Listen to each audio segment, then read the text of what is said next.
Ìfẹ́ owó, àìkojú òṣùwọ̀n àwọn adarí àti àìsí ìbáwí ló ṣe àkóbá fún ẹgbẹ́ òṣèlú APC lọ́sùn. Ìgbìmọ̀ àtúntò. Ìgbìmọ̀ kan ti ẹgbẹ́ òṣèlú All Progressives Congress APC nípínlẹ̀ Ọ̀ṣun gbé kalẹ̀ fún àtúntò ẹgbẹ́ náà ti sọ pé ìfẹ́ owó àti àìsí ìbáwí ló fà á tí ẹgbẹ́ náà fi bọ́rílẹ̀ lásìkò ìdìbò gómìnà tí ó kọjá. Ìgbìmọ̀ tí wọ́n gbé kalẹ̀ lóṣù karùn-ún ọdún yìí ni ọ̀jọ̀gbọ́n Isaac Adewọle jẹ́ alága fún.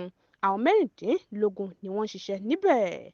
Nígbà tí Adewọle ń jábọ̀ ìwádìí ìgbìmọ̀ ọ̀hún ní ọ́fíìsì Tinubu Shettima tó wà ní Ògo Olúwa nílùú Òṣogbo ló ṣàlàyé pé àwọn ṣe ìpàdé pẹ̀lú ọ̀pọ̀lọpọ̀ àwọn ọmọ ẹgbẹ́, bẹ́ẹ̀ sì ni àwọn gba ìwé àbá memorandum 72 lásìkò ìjókòó ìgbìmọ̀ náà.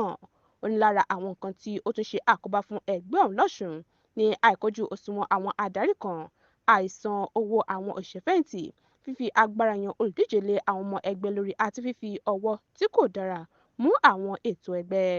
Adéwọlé sọ síwájú pé bí àwọn kan ṣe nígbàgbọ́ pé ìwọ̀ oòrùn Ọ̀ṣun ló yẹ kí olùdíje ẹgbẹ́ ti wà àti ìwà kò kàn mí tí àwọn kan tí wọ́n pe ara wọn ní adarí ẹgbẹ́ ṣe tún ṣe àkóbá fún wọn. Ó fi kún ọ̀rọ̀ rẹ̀ pé bí àwọn adarí ẹgbẹ́ kan ṣe ná owó tó wà fún ìdìbò àti àìlò ẹ̀ka ìròyìn dáradára láti fún èrè iṣẹ́ ìjọba ló fa ìjákulẹ̀ tí wọ́n rí nínú ìdìbò náà.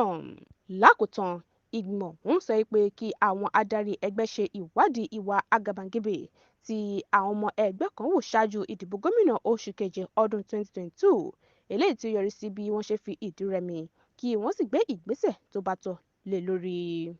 Bákan náà ni ìgbìmọ̀ ọ̀hún sọ pé tí ẹgbẹ́ bá ti lè gba owó fọ́ọ̀mù lọ́wọ́ àwọn olùdíje, wọ́n gbọ́dọ̀ fún gbogbo wọn láǹfààní láti dupò, kì í ṣe kí wọ́n san owó fọ́ọ̀mù tán kí ẹgbẹ́ fi agídí mú olùdíje tí wọ́n nífẹ̀ẹ́ sí kalẹ̀.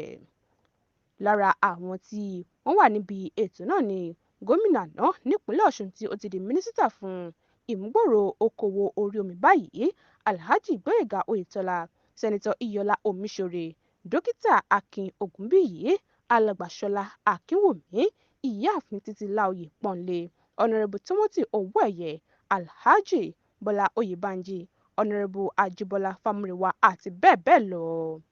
Medinat Adésóyè ló ń jábọ̀ ròyìn fún Etí Ọba TV.